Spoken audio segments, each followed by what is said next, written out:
Your thoughts on him being excluded from the squad for today's game? Was that a tribute video? It was like a...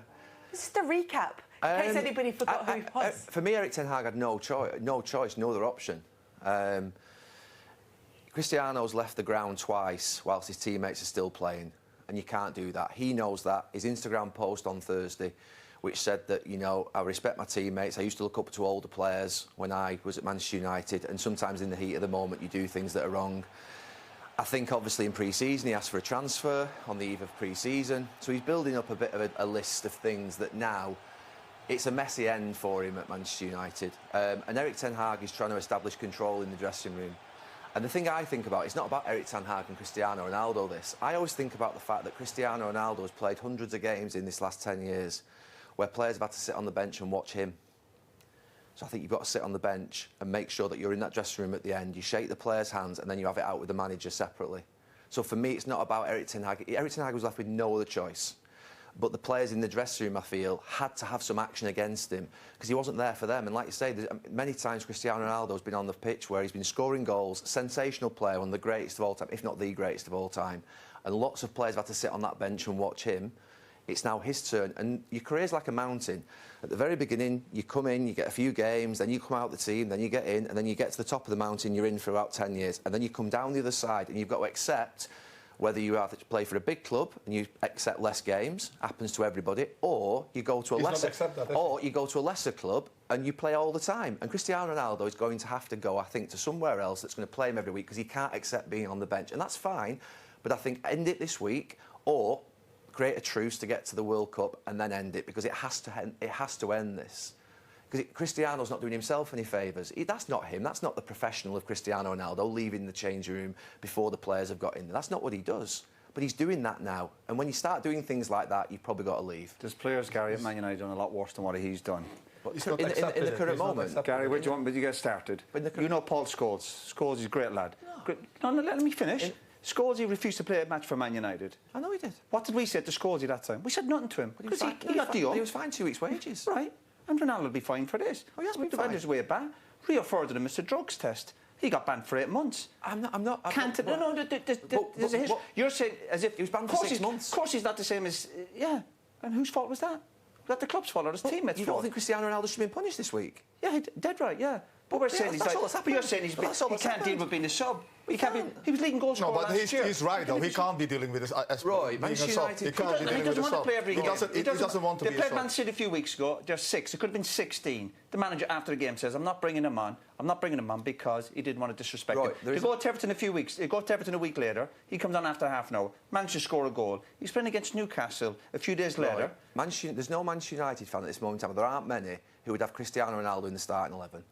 I couldn't care less what fans think. I couldn't care less. A lot of fans haven't got a clue what's going on. Right, they're better without him.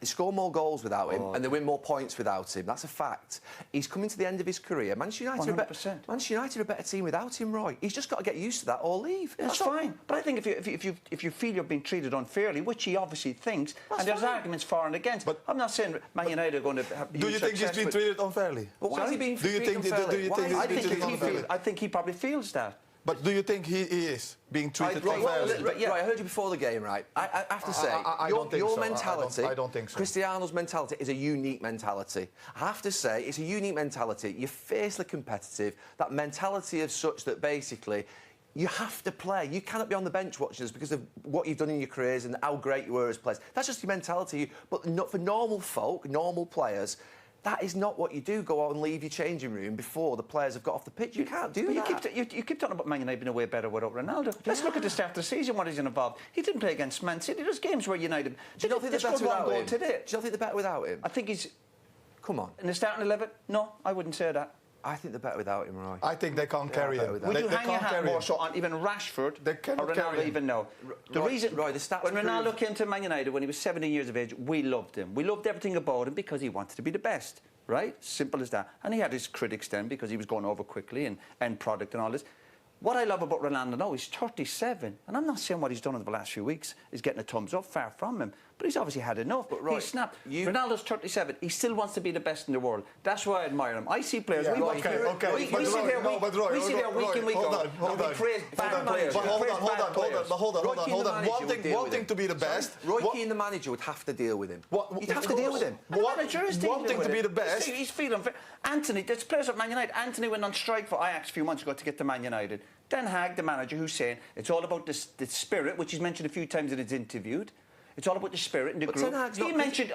But Ten Hag's not criticised him. But Ten Hag's not criticised him. He's actually handled it really well. He's been calm with it. Ten Hag's not come out and stitched him up and said he's out of order. He said, I've spoken about Cristiano enough. He's talking about the spirit after the game. Do you not think that's a message to Ronaldo?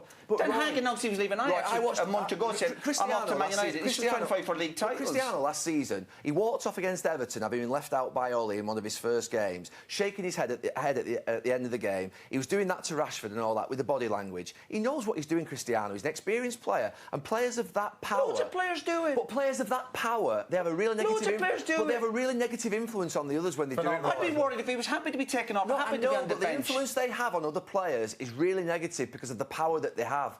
They're in an influential position. I love him to bits. Obviously not today, because Fernandes, the manager, said the spirit is great. I love Cristiano to bits, but you can't defend him leaving the ground I'm not saying, of course not. And there was other players left. And they will get punished. Like we were in the dressing room with players. You get punished if you make a mistake, of course. No, that's part of his... But he gives you something back. Right. We sit every week. But he doesn't give enough back. He doesn't give enough back at the moment. No, he does not give enough back at the moment. He doesn't. He scores a goal every 2 games. He scores a goal every 2 games for Man United. He doesn't. He does. Do you want the stats? Yeah, but he scores a goal every 2 games. But they lose games with him. They can't carry him. They can't carry him. Happened against Man City. They lost to Brentford. Yeah, they always go on today to celebrate like they won the league. Man United are 5th in the league. This is great television. This is great television. No. But Roy, did you see the comments from Bonucci and Chiellini at Juventus when they left? They're two great pros, right? Well, who says they're great pros? Have you been in the dressing room with them? No, but Roy, they've been top players for 20 years who've won lots of trophies, right? So what? The same thing's happening again at Manchester United, where Cristiano, we know him, we love him, but he can't accept not being the star man in Manchester United's team, so he's going to have to leave. That's it. That's all it is. He can leave, and he should have left in August, and hopefully leave in January. I hope he leaves next week, so they can shake hands. Leave next week, no, but I hope he leaves next week and says to the club, thank you very much, and the club say to him, thank you very much, and go and finds a new club. Because I'd like to go and see him play till he's 42, scoring 1,000 goals. How much would you play him at Manchester United right now? Well, if he's doing the business, which he did last year in a bad Man United team, and of course he's missed pre-season. That's a huge effect on a player. No matter what age you are, if you missed all the pre-season, you couldn't get up to speed. But I still feel Ronaldo, and he doesn't have to play every game. Of course he's not. But he won't settle with that. He won't settle with that. I don't think that he will settle with that. Well, you should he wants to play every game. 75% of the games, I'm sure. And I'm a big Ronaldo lover. The manager's every right to pick a team. We all love Ronaldo. What's said about Den Hag is obviously he's got big decisions. He's got to win football matches. Well, he's not winning enough of them. Man United are 5th in the league. They beat Spurs the other night. I thought they'd won the European Cup. They beat Spurs. They beat Spurs last year with Ronaldo and they got a hat-trick. If you have a striker scoring a goal every 2 games, I don't care what age he is, I think you'll do for me. Look, to be fair... He's in a team... Scoring goals, I know it sounds really crazy, is the most important thing in a football team, but you can be a better team without players who are just goal scorers. You can be. That's happened time and time again. Doesn't happen that often, eh? Doesn't happen that often. You didn't run around either. No, I didn't need to. I had really good players around me that made me not have to run around. And that's the problem. Sometimes you can have 2 players up front who maybe... Mark Hughes wasn't the greatest goal scorer in the world, but you're a better team within them, maybe somebody that you can't hit or you can't play off. There are teams that are better who don't have what would be that natural goal scorer. Cristiano's just become a natural goal scorer. Plays within the width of the box. Erik ten Hag doesn't want to play that way. No, but Erik ten Hag, you need more than just that. He certainly feels whatever's gone on, he's been unfairly treated. And when you get that as a senior pro, then it's like almost that justified anger. He is going to react that way. But he's got flaws like everybody else. But he can't react that way, Roy. He can't react that way. That is unforgivable. You have a choice to make at the end of your career. If you've been a great player, which he obviously has, do you accept coming out of the team, playing 25, 30 games a season, or do you have to leave and play somewhere 40 games a season that aren't as good? That's the decision all players that are great have to make. But he won't settle with that. He won't settle with 25 games a season. He won't settle for that. And that's the problem. His mentality is, I have to play every minute, and that's good. It's not a bad thing. He deserves more than 25 games this season. Look, the other question to ask is where Cristiano Ronaldo would play, and what the message coming out of the club is that there haven't been offers. What message is that? The people who work for the club, the people on the payroll, the media lads who work on it, you spot them a mile away. The PR machine for Man United has been, obviously, the last couple of days. Ronaldo didn't want to come. He didn't want to come on in the 87, 88 minute. He's probably thinking, I deserve better than that. They're 2-0 up after 70 minutes. Ronaldo's got a good track record against scoring against Spurs. So give him 15 minutes. But you know what the problem might be? He might score. And then the manager go, oh, no, I've got a real headache. He scored another goal. He scored a goal there, an important goal against Everton. Listen, that's not 6 months ago. That's 2 or 3 weeks ago. The game's 2-1.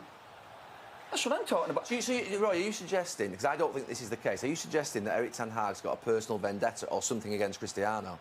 Because I don't think that's the case. Well, I probably wouldn't. I definitely know that that's not the case. I definitely know. I don't see that way, but I can definitely see. I can understand why Ronaldo's reacted the way he has. We've seen top players react that way.